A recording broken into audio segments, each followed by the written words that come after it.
Hey guys, I just kind of wanted to touch base with you. I'm gonna post a video every Sunday, just anything that I got that seemed common in emails or questions or any mistakes that I saw that seemed to be common with grading or anything like that. Just gonna kind of put into these videos. Next weekend is Labor Day weekend, so I probably will do it on Monday evening because I don't think you guys are going to be watching videos on Sunday night. So just kind of keep a lookout for that. I'll send you an email anytime that I post a video, though, so you'll know. But I'm going to go to the announcements first. So you'll see here the APA formatting was an issue. I'm actually gonna take you guys through Purdue OWL and we can look at some of that. I'm doing this for all of my classes because APA is one of those things. First of all, people are very uninterested in APA formatting.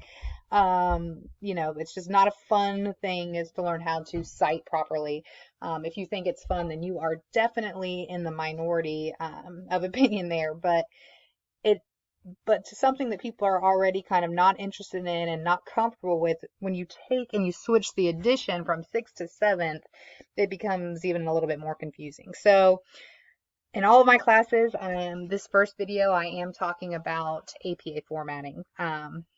But then we're also going to talk about some other things about the health program plans. So let me start with APA formatting first.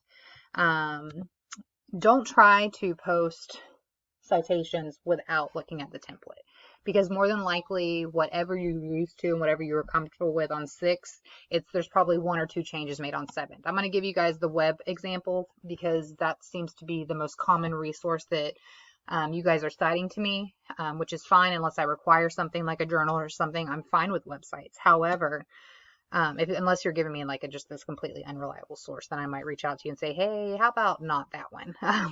But if you're giving me like government website, things like that, which you guys are pretty good about giving me pretty reliable websites. So here's the template for this. I want to just give you an example about how radical the changes have been. Some of the citations I got, you guys were just way off. I could just tell that you weren't really comfortable with APA, you weren't really familiar with it, and I could tell, quite frankly, that you weren't using a template at all. Some of you guys, you were just hugging 6th edition like crazy, and some of you guys got it right. So, even if you got it right and you didn't miss points on APA, I would still encourage you to look at a template every week because it's just good practice until we get the 7th kind of just in our minds on the forefront. But I will tell you that you can see here, last name, year, month, date. This month date is different. In 6th edition, it was just the year.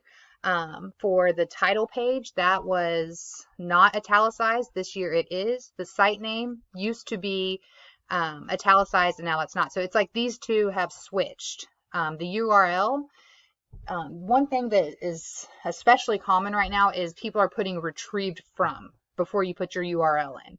So that is actually 6th edition. So don't put that in anymore. You do not need to put that. If you put that in, it's actually incorrect at this point while we use 7th edition as our template. So just right here, you can see how they plugged it in. Just kind of have to add the month, do this. So let's say you can't find information. So if you're doing no date or you're doing, you're missing, let's say, the site name, or if there's missing information, when I go to verify the source and I click on your source and I'm saying, hey, where are you getting this information from? I shouldn't be able to find it either, because if I can find it and you don't have it on your citation, then it's also incorrect. So make sure that you're thoroughly reviewing your citations and making sure that the information that the template requires, you're not overlooking. Okay. So that's this, but go through that with all of these. Start getting in good practice. You guys are literally on the finish line of your degree here in public health, and we need to get this right before you guys move on, especially if you're going to be going to graduate school. It is a must. So I want to go back to the class. So we're going to talk about the health program plan. I'm going to tell you what, the whole point of this class is you're just really, all you're doing is building your health program plan. It's kind of exciting into the fact that you kind of get to do something you're interested in, because hopefully you chose the topic for your health program plan in an area of interest. You'll see that I sent this email out. I just wanted you guys, because I know that these weeks are opening up progressively, I wanted you to be able to see kind of what to expect when you open up the week. All right.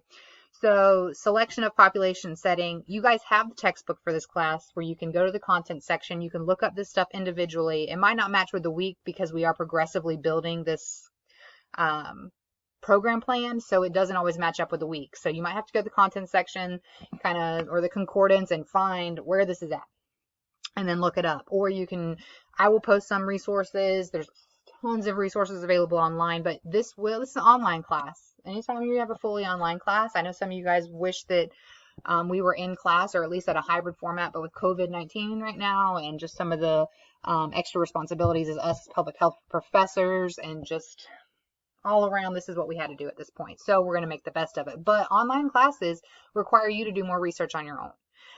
That's unavoidable. So because a lot of it is self-teaching. We're here to guide you. We're here to provide it. We're here to answer questions. But a lot of it, you're kind of responsible for learning on your own. So just keep that in mind. That with online classes comes more discipline and a little bit more responsibility in your learning. But I will tell you that what was lacking a little bit on the first week was detail. If you are also in my Heal 305 class right now, I gave the same speech on my 305 video about the social marketing plan, and it's the same for the health program plan. It's all about the details. When broad is unacceptable in social marketing plans, and it is unacceptable in health program plans because to say smoking what, smoking what, but where the populations, the settings, they need to be so specific. So it can't just be school. It can't just be Atlanta. It's got to be very specific. Again, sorry if you are in my 305 class, because this is going to be a very kind of repetitive speech, but I will tell you that what I see in this whole idea of creating the assignments this way is that you guys are going to put in time and effort on each of these individual assignments.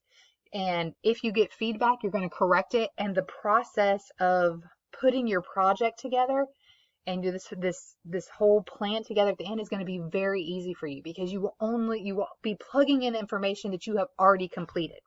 Now, if you don't do that on these assignments, some of you guys severely lack detail in your population and setting. If you were that person, make adjustments, add more detail to it, because if not, when you submit your final plan, it's not going to be, you're going to get points deducted for lack of detail. Okay, so these plans just details. All right, use our resources that I'm providing you. Use resources of your own. Really get an understanding. If you need to have a Zoom meeting with me, let's get on the same page with this plan. Okay. So basically the point of this plan or this class is to build a plan, and then you need to also learn how to evaluate. So you'll see that we'll do that week 11, 12, and 13. So, but basically that was my two things that I want to focus on with you guys, making sure that you are using a template for APA. It has changed. It's got people uncomfortable.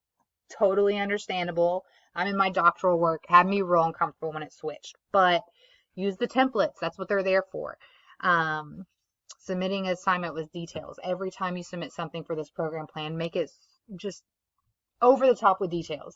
And then whenever the project comes, it will just be so easy for you because you've already done all the work. If you've just kind of halfway, done these project or these little assignments along the way, that's essentially building the project, you're going to have a way more to do on the back end if you want to get a good grade. So let's just get that going forward. If I give you feedback, I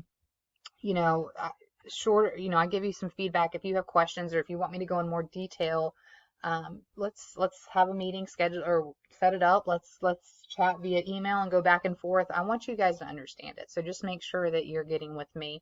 This, like I said, this class, I'm teaching, I'm the person that's kind of putting all this together and grading and all this, but there's more responsibility with a fully online class. So just make sure that you're taking on that responsibility accordingly.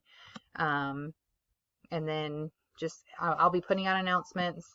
I'll be putting out videos, like I said, probably. I didn't put one out the first Sunday because I hadn't graded yet.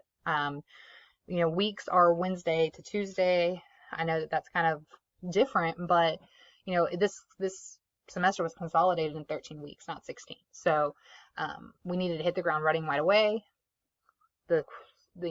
School didn't start on Monday, it started on Wednesday, so we started right away. So just kind of get familiar with that, get used to it. Kind of gives you Tuesday to 11:59. You know, it might help offset some of your due dates in your other classes with this being due in the middle of the week. But just plan accordingly. And just let me know if you have any questions along the way. Okay, guys? You guys have a good rest of your day.